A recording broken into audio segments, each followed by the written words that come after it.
Nope, No, because we are live right now. We have showed up.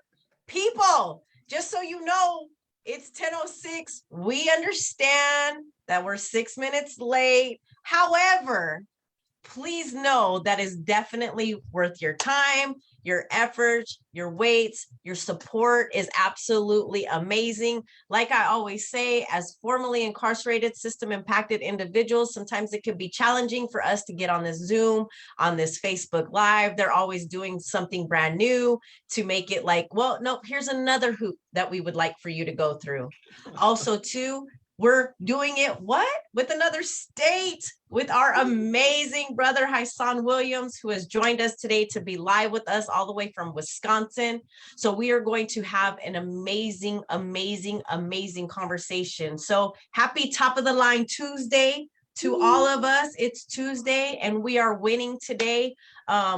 We have life in us. We have the ability to be present. We have the ability to be compassionate. We have the ability to just breathe on our own. And with that in it and of itself should manifest some gratitude. And I know for me, it does. And so I bring nothing but gratitude and greatness to this presence and this space for us. Before we get started, what do I want to do? Start us out with a quote, people. So as I sat back and reflected about systems this morning, I thought about the conversation that we were getting ready to have with Haisan. And there's one outstanding individual in this world whose name is Bryan Stevenson. And I don't know if you guys are familiar with him or his book, but it is absolutely amazing. And they came out with a movie about 1.5 years back, and it was about just mercy. So I want to read this quote from Bryan Stevenson because it's absolutely powerful. And his dynamics and his approach on ways to dismantle a system that ultimately creates so much harm is so admirable. And he was one of my heroes while I was incarcerated. So with that being said, the quote is, "We are all implicated when we allow other people to be mistreated, all of us. An absence of compassion can corrupt the decency of a community, a state, a nation. Fear and anger can make us vindictive and abusive, unjust and unfair, until we all suffer from the absence of mercy and when we condemn ourselves as much as we victimize others. The closer we get to mass incarceration and extreme levels of punishment, the more I believe it's necessary to recognize that we all need mercy. We all need justice. And perhaps we all need some measure of unmerited grace." And that's from Bryan Stevenson, Just Mercy. So with that being said, thank you so much for showing up. Thank you for being present. My name is Nikki Martinez. I'm with Youth Empowerment. We are here live in City Heights, San Diego, California. Thank you so much for joining us today. I will pass it on over to Arthur Soriano, who is the main man, hands down, youth empowerment master, my mentor, and most amazing human being. Thank you, Nikki. As you're reading the quote, I'm like, wow. Yes. Fear and anger can make us vindictive. Fear and anger could make us vindictive. And honestly, that was like my life. The system-induced trauma made me experience fear, anger, and it made me feel vindictive. So, I'm just, everything I hear, I always related to like my lifestyle. So Wow. today, I'm really, really happy to have Haisan as a guest. And, I've always heard narratives from California, different state prisons, local counties down from the south up to the north. So today's conversation is going to be really, really interesting on how systems and his history and the resilience in him, but just how that operates and how the system works in Wisconsin. Is it the same? Is it different? And just having that natural conversation. And I've heard this from one of our prior participants that came to our webinar. There's definitely a lot of Nelson Mandelas in the world, right? Mm-hmm. And Nelson Mandela's narrative is one, but we believe that there's a lot of individuals that have that relation, and they're out in the community now doing great things to uplift and build a healthy community. So, Haisan, very excited to have you on board.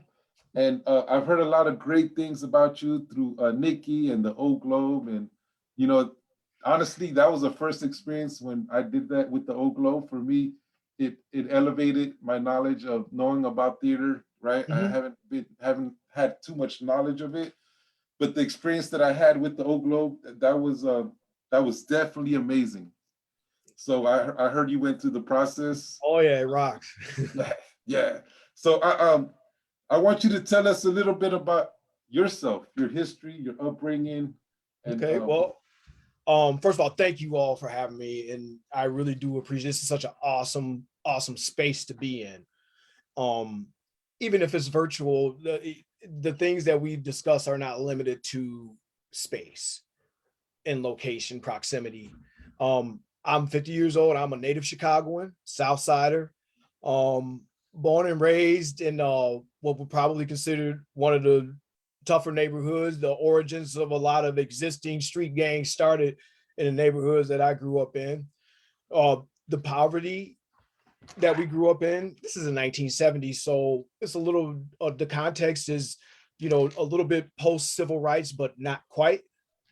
Understanding, like most may not know, Chicago was a very segregated city, with some very strong racial lines, and our the way we grew up was everyone was poor, and so the things that are born from poverty existed in spades in our neighborhood.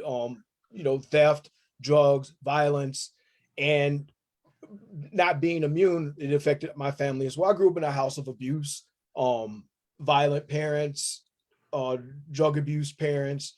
My father was a Vietnam veteran who was dealing with what Vietnam veterans deal with the only way they knew how, the use of narcotics, and it affected uh, the treatment of the people in my house. No one was safe in my house. It was not a safe place, and as a result, when you grow up in those types of environments. But let me stop. I want to speak for myself. I grew up in that environment. I became more. It hardened me to I got and when I got to an age where I can empower myself to say that this won't happen to me anymore. I made sure it didn't happen anymore, and I overcompensated. And without going into the gory details, because we all have a past, we are all products of our childhoods, and all of our childhoods were not the best. There was abuse, there was violence, there was drug abuse, there was other abuse that permeated every aspect of my life, to the extent that when we did finally leave Illinois and move to, guess this, Iowa, it was only then that I realized that the things that we experienced were not normal. And is at that point where I had already developed this thing in me that said, no one's ever going to hurt me. Nobody's ever going to hurt me. And I was not going to let it happen. And that meant that I was going to defend myself physically. I'm the only boy, so I had sisters that I would, you know, thought I could defend, but some of them were tougher than me because I was younger. But, eventually you become hardened, and I hardened myself because that was what my environment required. That's how you survive the South Side of Chicago in the 70s. And taking me out of that environment to Lily White, Iowa, Waterloo, Cedar Falls, Iowa, didn't take the core survival skills that I had developed away from me. So we moved to Iowa, and nothing changed except the location. The abuse remained, the violence remained. The only thing that changed was that now the faces didn't look like me. And we were like on an island.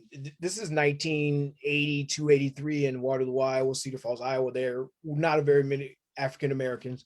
And so there was, we were a lot of the first. My sisters and we were the first a lot of things in that area. But it also, the differences lifestyle wise, living in a big city in a smaller town was obviously significant, and then the racial issues were significant, but then the poverty as well. The poverty that we lived in Chicago was not as pronounced as it was in Iowa, where people were a little more affluent, at least in the area we were in, and they had, like, we didn't even have a vehicle, we didn't have a car, we had a bike. We had the family bike.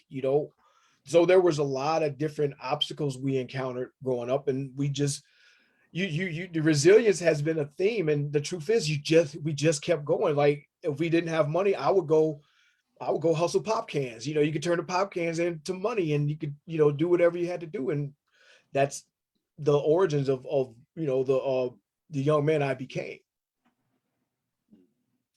Wow. Wow. That's yeah, that's remarkable. Like growing up in Chicago, now going to another state. And so how did you end up in Wisconsin? Oh my goodness. So after high school, even as a young boy, anybody who's from Chicago, I grew up on 79th and Halsted. It is a major intersection. As a young man, I love trucks, always have big trucks, semis. And when I turned 18, and the first thing I did was I went and got my license so I could drive the big rigs. Well, couldn't drive over the road, the big rigs, because I wasn't 21. So I got a job driving a straight truck. And it just so happened that, through living life, and I was making a decent living, but living in Chicago was very expensive. I was up here visiting, and we were actually up here on business, met someone, a young lady I was interested in, and we were spending our off days in Chicago. I was paying $900 a month for a studio apartment that I spent 4 days a month in. So I rented a 2-bedroom apartment in Green Bay for $275 a month. And when I lost my job, that's where I was stuck. And that's seriously how I ended up in Wisconsin. Wow. Wow. Yeah. So where did your journey of, incarceration started? Well, I actually could tell you that, okay, I mentioned losing the job 8 months after I lost the driving job I had due to my own fault. I committed 2 serious felonies that landed me incarcerated. I robbed a bank and a pizza place. And I was sentenced to I had an 8-year sentence. This was actually not too long ago, was a 30-year anniversary of that robbery. It was April 17th of 1991.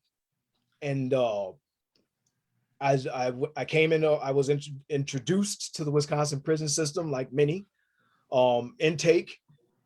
Our intake facility is called Dodge Correctional Institution, which is formerly Central State Hospital, incidentally where Ed Gein died. I processed through the system. I served 4.5 years and was released in 1995. Okay.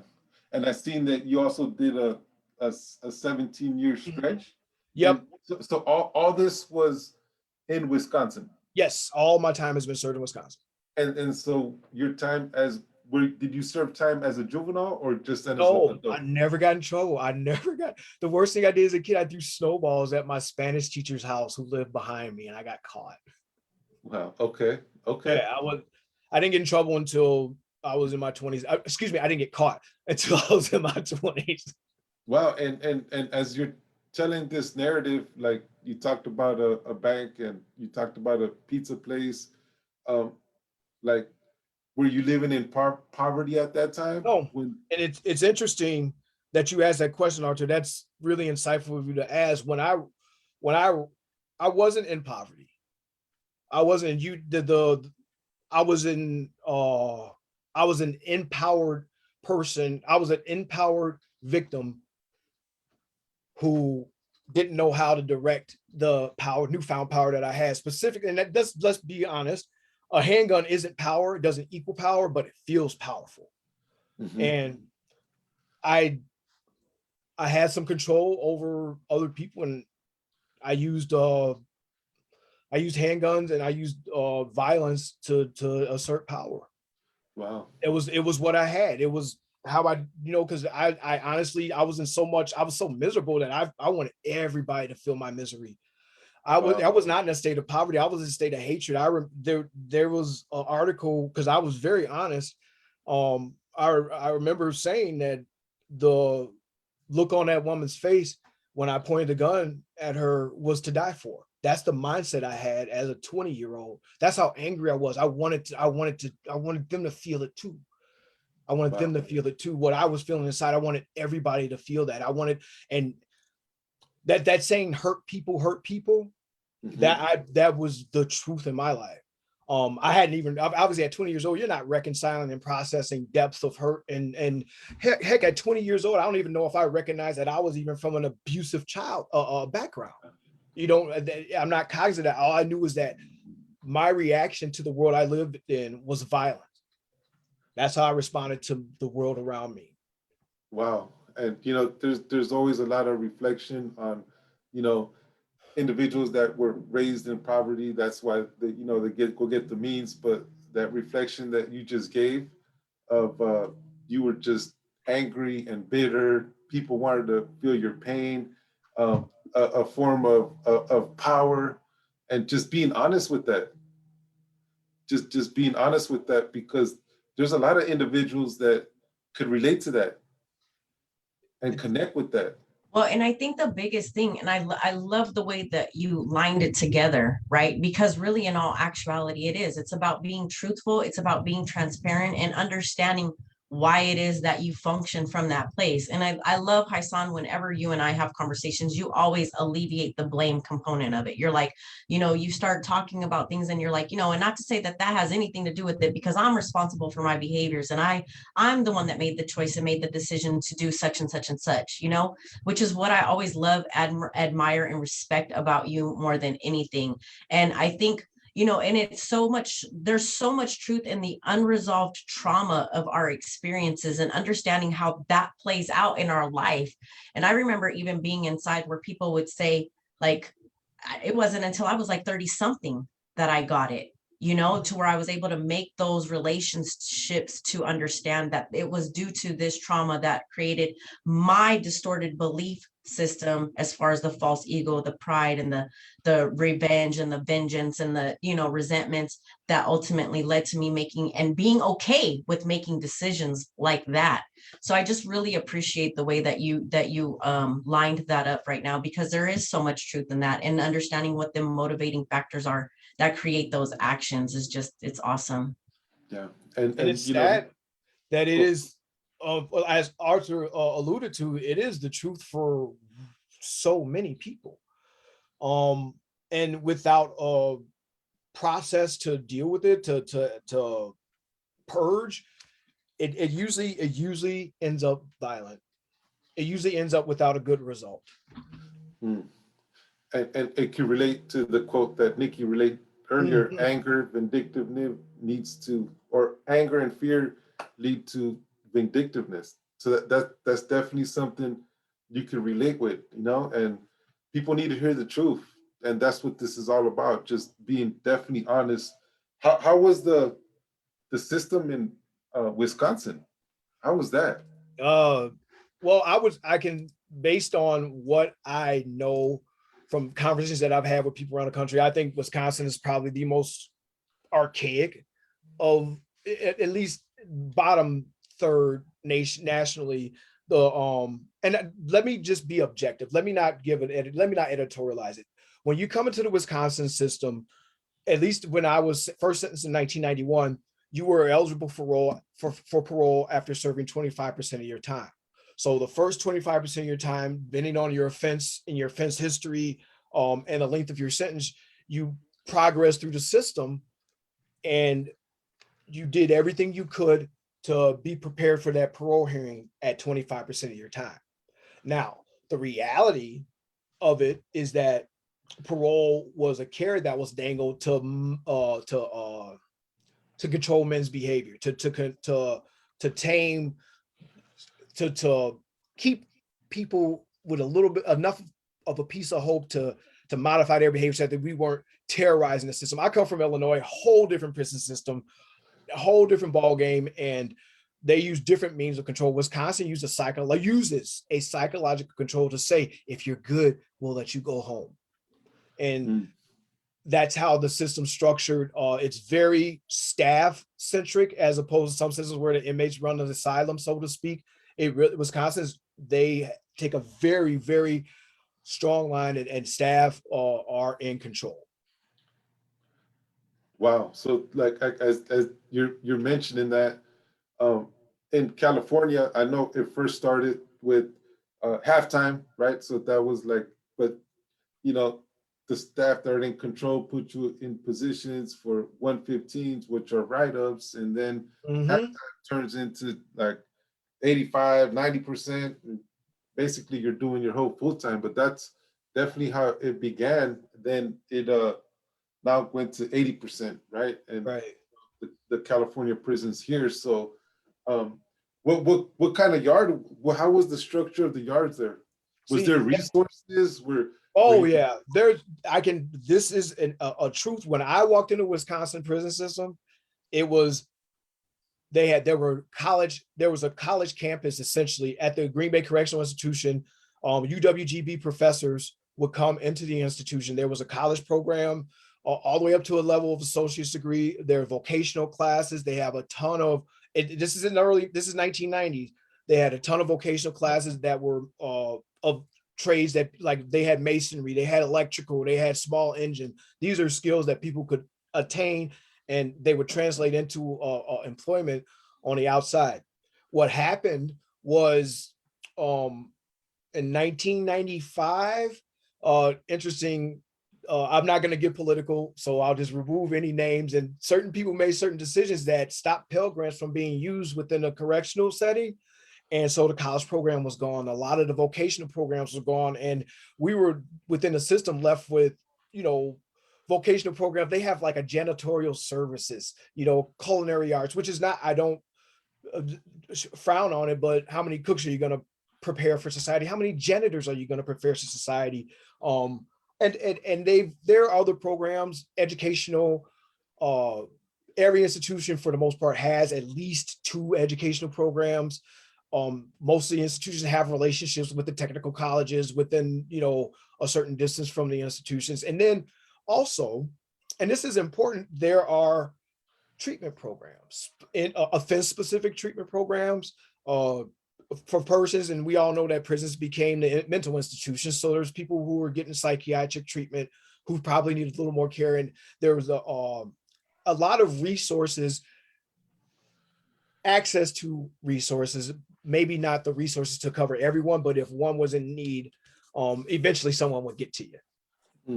Okay, eventually. And eventually, yeah. Yeah, I mean, you could be having a bad day, but there's a process. You got to fill out one of them blue slips, and that blue slips got to go through jail mail, and then or we call it sending the kite. You got to send a kite up to HSU or PSU, psychological services, and they got to process. They got to issue you a pass. They got to make sure it's not conflicting with your work schedule or the other pass, and then they get you up there. So when they get you up there, if you could have. Short of anything very acute, like if someone lost a loved one and it was known, they would obviously get someone up there. But if you got like a Dear John letter, some people don't process that very well. And, there's not an opportunity to speak with someone. So, I mean, I'm sure you guys know we become our own therapists. Yeah. And the people that you're incarcerated with become your mentors. Absolutely. And the discussions with them, and once you find somebody that you have that trust with, becomes imperative to your mental health, your way of living, the way the whole human connection. And pay numbers in Wisconsin where they were cents, dollars, $2. What were pay numbers for? Oh my goodness! So, it ranged from 12 cents an hour to 49 cents an hour. Wow. And that's pretty, unless you were industries, which is like unless you were industries, which is different, you can make up to $1 an hour. Wow. Now, yeah, those are rock stars. I had mostly had industry jobs. I mean, because you gotta eat, because this is the other thing. Their canteen is almost, I mean, it's not quite street prices, but they getting their money on the canteen. They gonna get theirs. So while you might have, $20 something coming in every couple of weeks, which is pretty good. That's rock star money. You load up on the noodles, get your envelopes and everything. You're not going to get much beyond that. Yeah. I mean, they do, but they will pay you. That's the former structure. The current structures pretty much is a lot. They cut. I don't know why. They took our pennies and dropped it from 49 cents down. The most you make is 42 cents now. I guess that 7 cents really added up, and they felt the need to rescind it. And while the canteen prices have constantly gone up, the inmate pay has actually gone down. Wow. So And- I'm asking all these questions because in my head I'm just relating it, and oh yeah, it's definitely different state, same systems. Prisons are contracting out with different companies. They're making all kinds of money, right? Charging for the telephone bills and Man. benefiting while we're getting cents for the labor that's put into the process. Now check this out. Wisconsin just recently, I say just recently, within the last 10 years have shifted, and all canteen is outsourced through a company. I'm not going to mention their name. And it's the same company that you can't even deposit money on like I got a lot of brothers that's locked up. If I hit their books, I can't just drop them a money order. I got to go through this process, and they gonna get a fee on that. They clocking on both ends, because then when the money come inside, they have this. This is crazy. They have a release. It's called a release account. Now I understand the concept of it, but they take a percentage of everything that comes in, and it goes into this segregated account, which you don't get until you release. Well, a lot of my guys are lifers. And so they still don't, if I send my guy $100, he only gonna get 85, and he can't touch that other 15 until he gets out, and his parole eligibility ain't until 2071. Well, okay, we're states are definitely the same. Prisons just because. But it's not, you know what? Greed doesn't change. Greed is universal. And I don't want to just say greed. And I think that a guy told me one time, you judge a society by how it treats its inmates. And let's look at how they're treating us. We are a resource. I made license plates. I made office furniture for state facilities. I washed state facility clothing. These are all industries and things that they used my labor for at pennies an hour for, that in the private sector would cost a lot of money. And they use us for that. Now, on the flip side, a private citizen, one who's never been through the system, could easily say, well, this is your debt. This is what you owe. And I would concur if we were back in the 1800s. I would concur with that.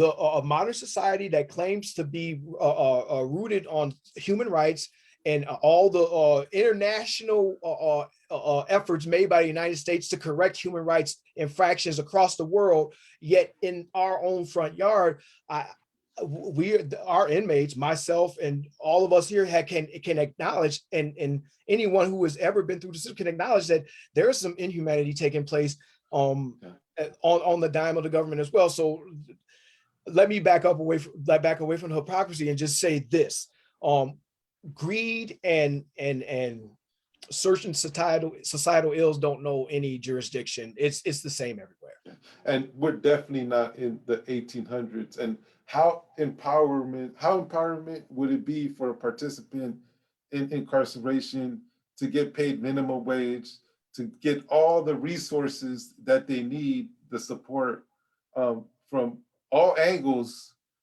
so when they do come and return back to society, their chances of being out here and becoming a positive individual contributing to the community is going to be at a higher scale. Well, let me frame something for you, Arthur. Wisconsin does have a minimum system process that allows guys to get to, if you're lucky enough to have the parole board endorse you and you get properly reduced in custody, to a work camp where you can work, but you have to be like on your way out. You have to have, the parole board has had to state the intention that this guy is 12 to 18 months from release. We want him to leave here with some money in his pocket. So then you go to a camp, we call it a work camp, and you basically sleep at prison and you work in society. What they had done maybe 15 years ago was there was a glove company here in Green Bay who wanted to hire the facilities, because there was a mattress products shop in the Green Bay Correctional Institution that had been shut down. Well, the facilities and the infrastructure was there, and a glove company wanted to use inmate labor. They were going to pay them minimum wage, and people in the community had issues with that because they were taking jobs away from private citizens. So as long as we are painted in contradiction or in conflict with private citizens, as long as the inmate population is juxtaposed in a negative way with the private population, that lack of understanding and that the contention between the two groups is going to exist. Wow. And I think that was structural. I think that was by design. Yeah, it's definitely by design. And so I want to over 23, 24 years of incarceration. And I want to reflect on you now, because there's definitely a lot of similarities. And when was your process of transformation? You know, what went from anger, resentment, vindictiveness, now to like, you know, like, this is where I'm going, this is where I'm headed? Well, when I was released after the first incarceration, I reoffended. I crossed some serious lines, and I've received a 25-year sentence. And while I'll say this, and I got off easy. I deserved every day of it, if not more. My first child was being born, and that began a process. But I can be honest with you, there was a point in time that the apologies and the verbiage that I was spitting out my mouth was for the court. It was for the people who judged me, the people who were gonna determine if I could get down to a reduced custody. It was always with an agenda. And then one day, my son's mother brought my son.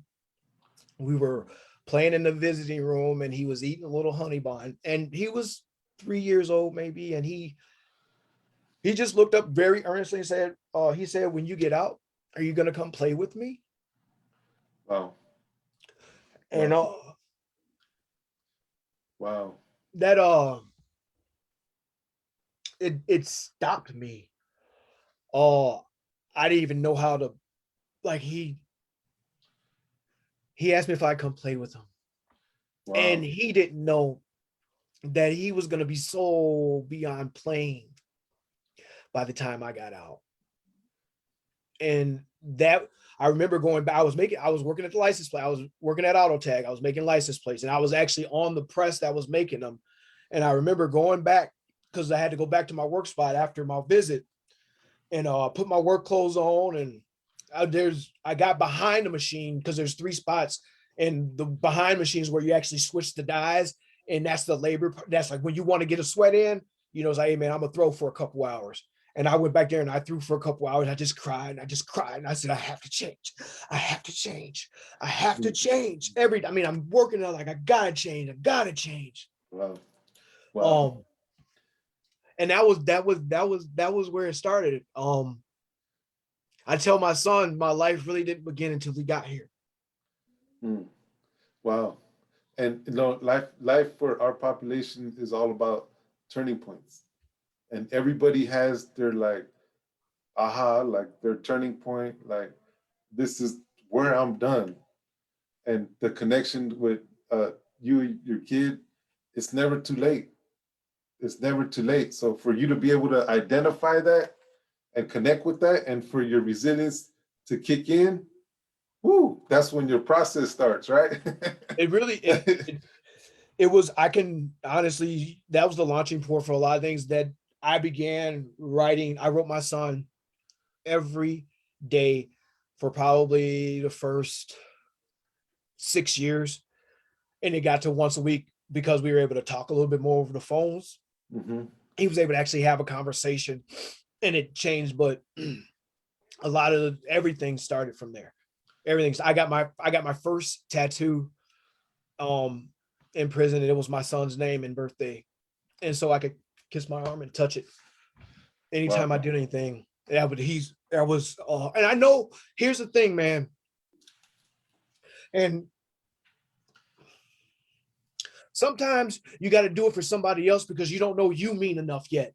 And I didn't know I meant enough yet. So I had to go hard for my son. And then I got to the point where I was doing it for me, but I went for him, and then it grew to me. Because if you don't see it for yourself, you can see it for somebody else first. And then you're just like, hey man, this is for me. This is for me. And that was it. That was it. Wow. And then everything becomes where, because I can relate, like, at first pass, everything's an agenda, chords, I'm going to manipulate this, that, to get what I need to get to where this is at. But now, once you hit that turning point, nothing of that is attached.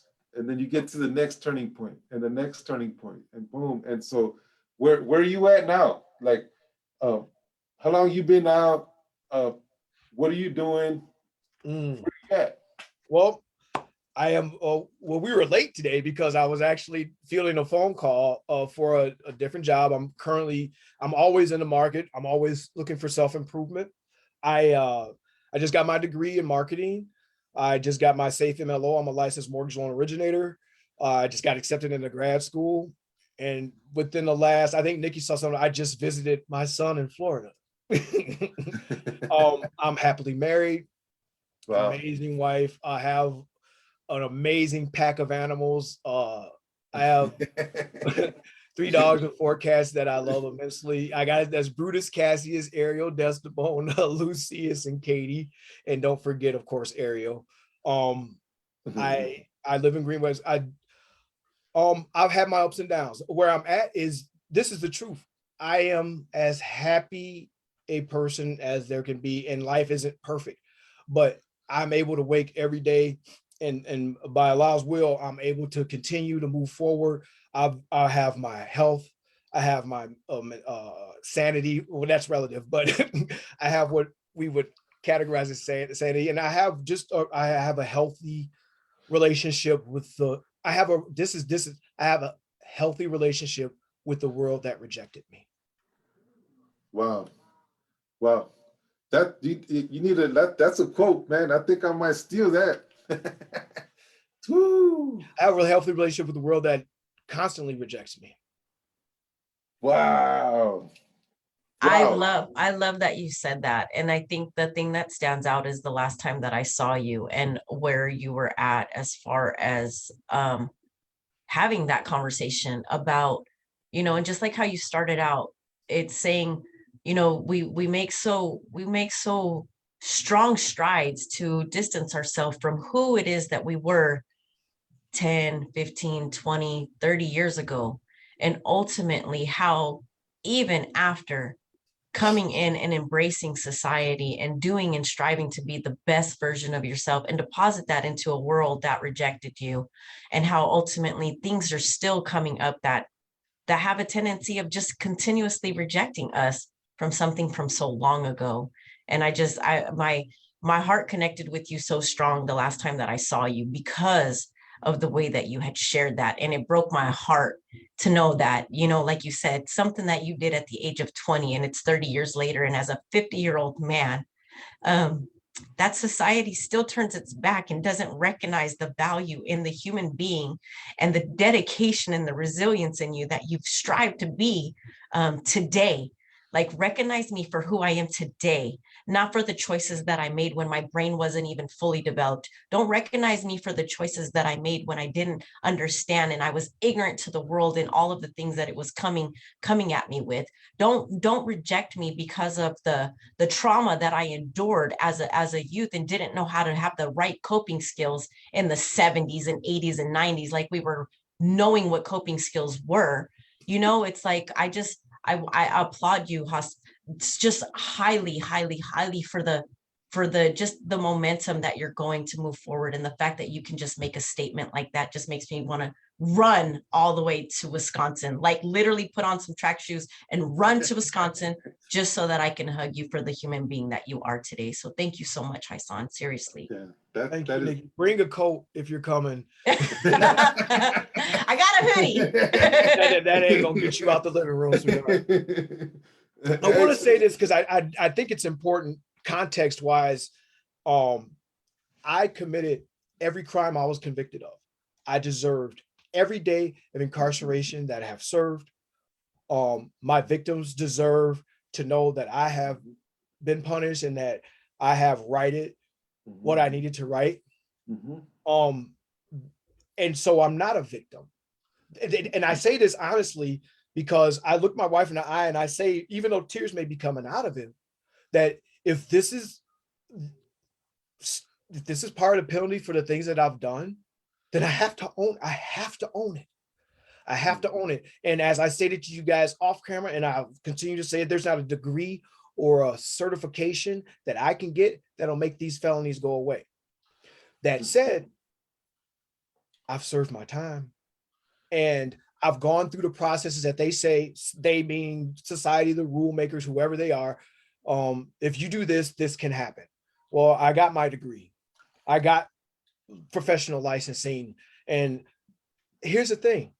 There is someone, a company, an individual, or it may be an opportunity that is gonna, because I'll be honest, if I was running a business and I was hiring a workforce, I wanted a dedicated workforce, a group of people who are going to show up, give me what I expect from them, and be invested in this, I'm hiring convicts. And I'm gonna tell you why, because nobody's got more to prove. Nobody's got more to prove. Now, for every convict that gets out and becomes the same person he or she was before they came in, there's a place for them. It's called jail, and they'll be there. But for those of us who are out here, I'm hiring one. I'm not going to pass up any qualified person, but if I'm just, maybe because I'm biased, when I interview, I say nobody wants it more than me. You hire me, you're going to get exactly what you hired and more. I will over deliver, I will over deliver. I will over deliver. And I think any convict don't let me make declaratory statements across the board. The convicts that I mess with, you hire us, you're going to get an overperformance. You're going to get exactly what you hired, if not more. We are assets to our community. We are assets to our workplace. I'm an asset to my family. Yeah, that's powerful. And like, we hire nothing but convicts, youth empowerment. That's it, and we've had a lot of success in doing that. So, and we have a mentor position open. I wish we were here in San Diego, and it's just a little one part-time, man. But you're an inspiration, and I love just hearing the resilience in you and just connecting the same dots from different perspectives, different counties, different cities of that coming together. What's your message? My message is you wrote it for me. You mentioned inspiration. The truth is that we inspire each other. Let us all inspire each other. Let us be brothers and sisters who can inspire each other beyond what we define ourselves with in the past. As we rewrite our story, there are narratives that have characters and ancillary people, and we are all part of someone else's story. Our interactions, every person we meet, go to form who we are. My message is to remember when we interact with people that they are part of our story and we are part of theirs, and let us make those interactions be loving, caring, and beneficial. Wow. Thank you so much. Thank you so much for your time. Thank you so much for having me. You guys inspire me. I really want to try to get something going on like that up here. So since I can't go to youth empowerment, let's bring youth empowerment here. And youth empowerment is not a physical place. It's an emotional, psychological place. Maybe there's something that can be, because this is so far beyond any borders. And I sincerely, Nikki, Arthur, you guys do a great job. And we watch you guys, my wife watches you, and I hope everybody continues to. Thank you so much for having me, and I'm honored to be here.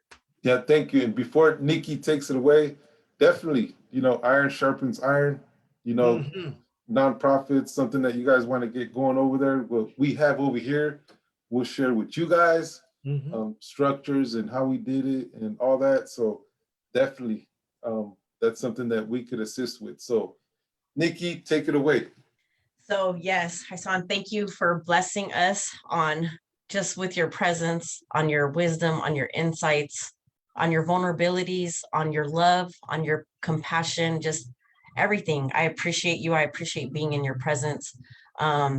It's just great. It's great to see you. It's so great to see you. I don't see you enough for sure. And I'm so grateful to the Oak Globe for allowing us to have a connection and to be able to create that platform for us so that we can spend that time having those conversations. And for you to show up today meant a lot to me. So I thank you so much for your time. And with that being said, we just want to wish everybody a happy Tuesday. We hope that you're able to go out and do something that promotes healing, that promotes self-care, that promotes self-love. Do something good for yourself. Again, you guys can follow us on our YouTube page. You guys can like our Facebook page. Just be a part of the community that ultimately is working to strive to be better, right? And I think that's the biggest thing, is understanding that the power of our presence is real. And when we come together and we do it for the right reasons, there's so much power in that. There's so much love that can be cultivated in that. And so with that being said, thank you all so much for joining us on this fine Tuesday. Happiness, blessings, and peace, everyone.